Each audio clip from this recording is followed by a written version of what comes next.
What's up, YouTube? Crossover MMA back in here for another video.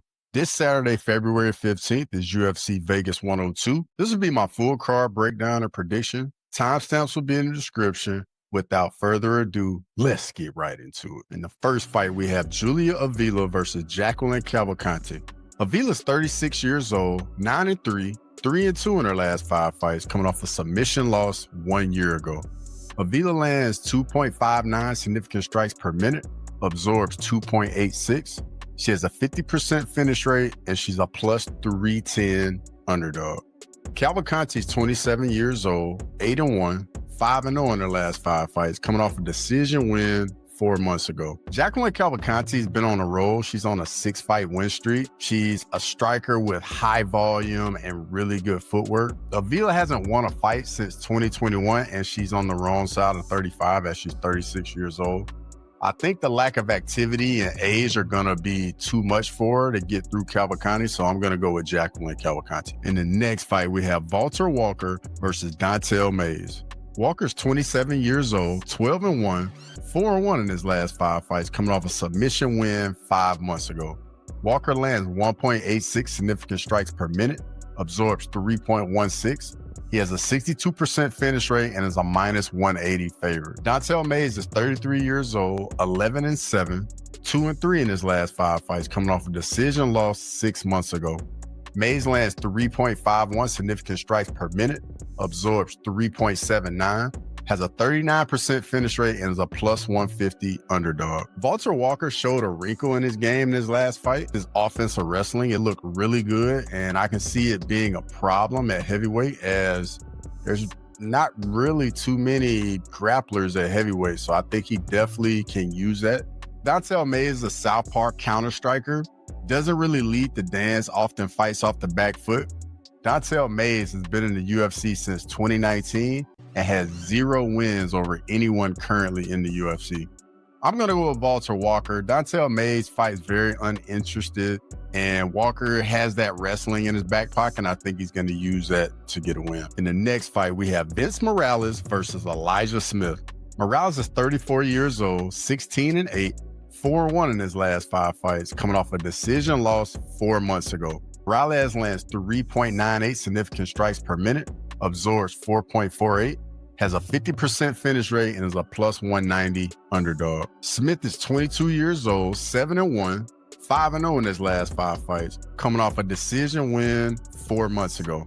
Smith lands 5 significant strikes per minute, absorbs 5.07, has a 63% finish rate, and is a minus 230 favorite. Vince Morales is a scrappy fighter, has had some tough matchups in the UFC. I think this will be a solid test for Smith, making his UFC debut off of Dana White's Contender Series.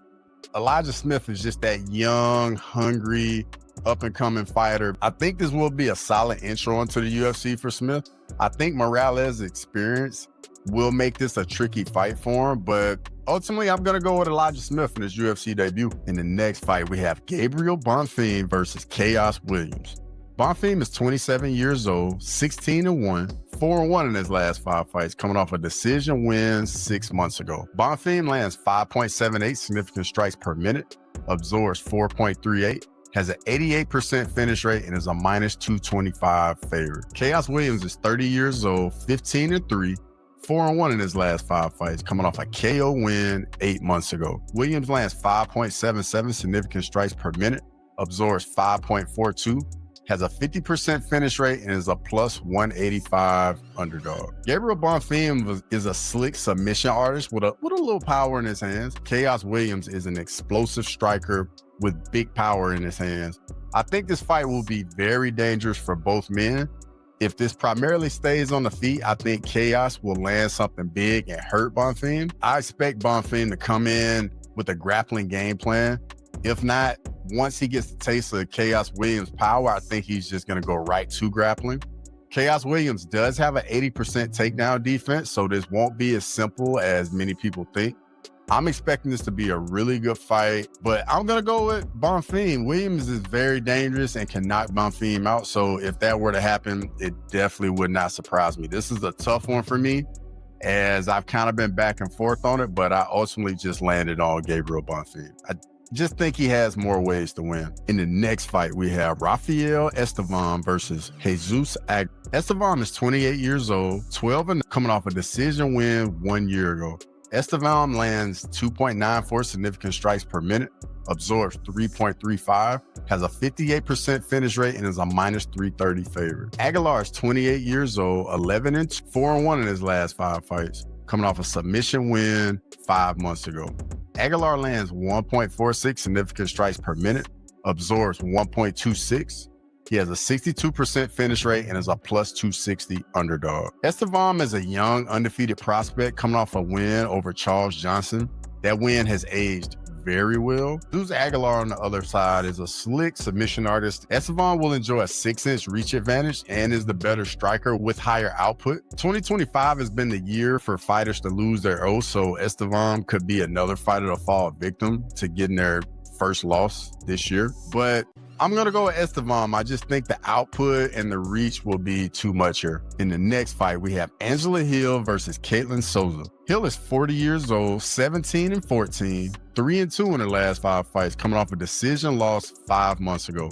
Hill lands 5.46 significant strikes per minute, absorbs 4.93. She has a 19% finish rate and is a -125 favorite. Souza's 30 years old, 15 and 4, 4-1 in her last 5 fights, coming off a submission win 4 months ago. Souza lands 5.11 significant strikes per minute, absorbs 3.49. She has a 53% finish rate and is a +100 underdog. Angela Hill is back, looking to turn back another up-and-coming fighter. She serves as a gatekeeper, and I gotta be honest, she is a dog. She brings a fight to her opponents and is always down to scrap. This will be a step up in competition for Souza, and we'll get to find out if she's ready to move up and be a real threat in the division. Souza does have some power in her hands. She also offers a submission threat. I see this fight being tough and very competitive. Angela Hill will make this a dogfight on the feet and in the grappling scrambles.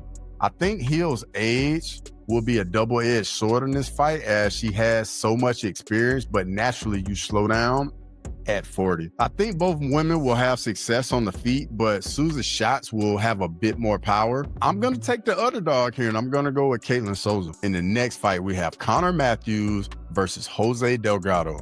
Matthews is 32 years old, 7 and 2, 3 and 2 in his last 5 fights, coming off a KO loss 10 months ago. Matthews lands 5.3 significant strikes per minute, absorbs 6.19. He has a 67% finish rate and is a +190 underdog. Delgado is 26 years old, 8 and 1, 5 and 0 in his last 5 fights, coming off a KO win 5 months ago. Delgado lands 6.23 significant strikes per minute, absorbs 4.21. Has an 89% finish rate and is a -230 favorite. This will be a fun, high-paced fight. We're going to see some striking and some grappling in this matchup. I think Matthews is a very live dog here, but I'm going to go with Jose Delgado. The guy's got an 89% finish rate. I like that. He's been on a roll here. In the next fight, we have Rodolfo Vieira versus Andre Petrovski.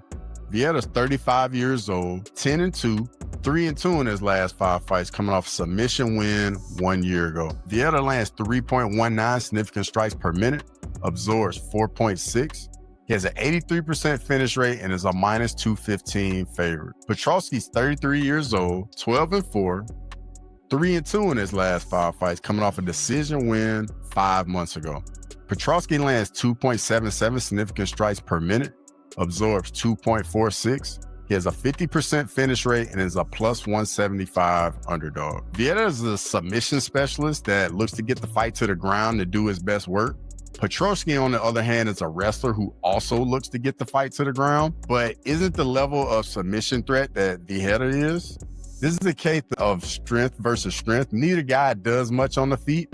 I do think Petrovski is a slightly better striker, but with that being said, I think Petrovski's going to want to keep this on the feet and point his way to a decision win. Vieira, on the other side, he needs to fight on the ground more so than Petrovski for sure. I can see Petrovski getting ahead in the fight with using his striking and then making a fight IQ mistake and trying to wrestle and put himself in danger. And as it is his instincts, because he is a wrestler.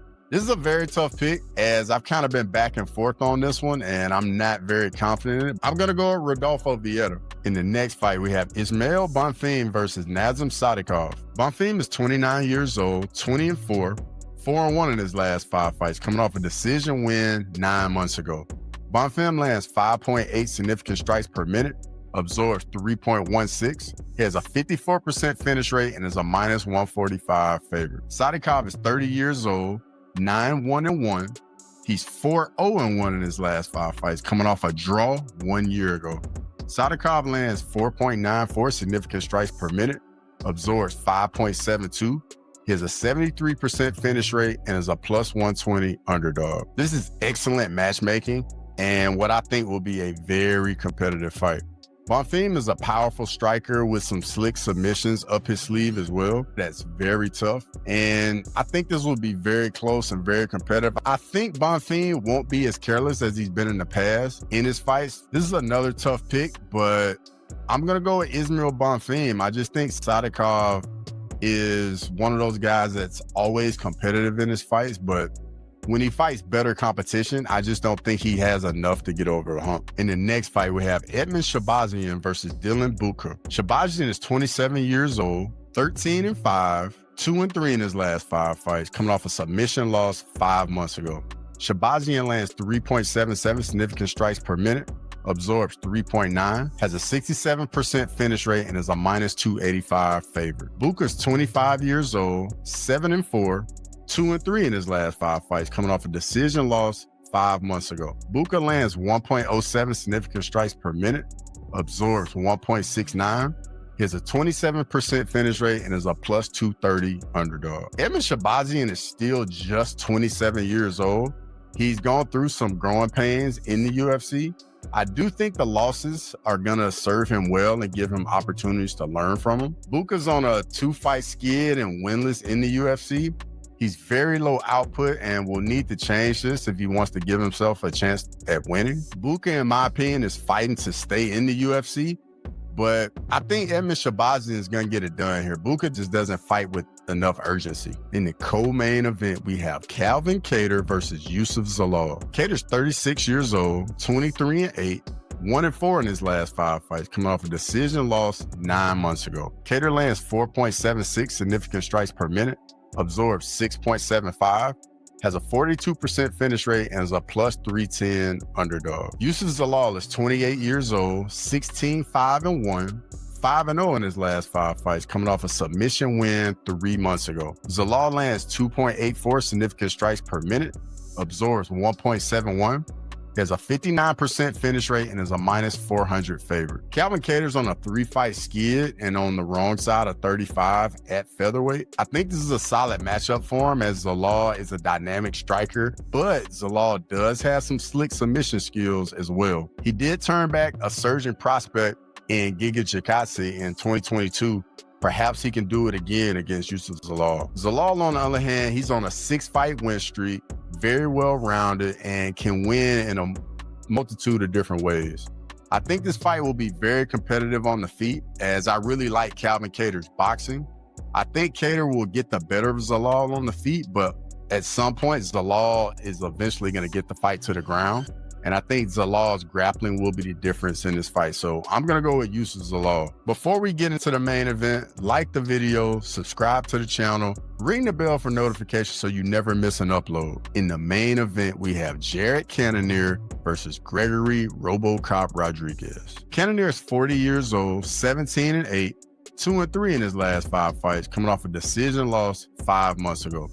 Cannonier lands 4.49 significant strikes per minute, absorbs 4.39, he has a 48% finish rate, and is a +155 underdog. Rodrigues is 32 years old, 16-5, 4-1 in his last 5 fights, coming off a decision win 6 months ago. Rodrigues lands 5.52 significant strikes per minute, absorbs 4.69, he has a 62% finish rate, and is a -190 favorite. Cannonier is a striker with big power in his hands. He's starting to slow down a bit as he is 40 years old. Robocop is also a striker with big power in his hands. I keep hearing people talking about Robocop's submission ability, but he has 0 submission wins in the UFC. Robocop's Achilles heel in my opinion, is that he doesn't move his head much, if at all. And this can get him into trouble with Cannonier, who will enjoy a 3-inch reach advantage. This is another tough pick, as I think both guys can finish the other guy. I'm going to go with Robocop. I just think the age is catching up with Jarrett Cannonier, and it's starting to show itself, especially in his last 2 fights. If you made it this far in the video, I really appreciate it. Questions, comments, feedback is always appreciated. And as always, until next time.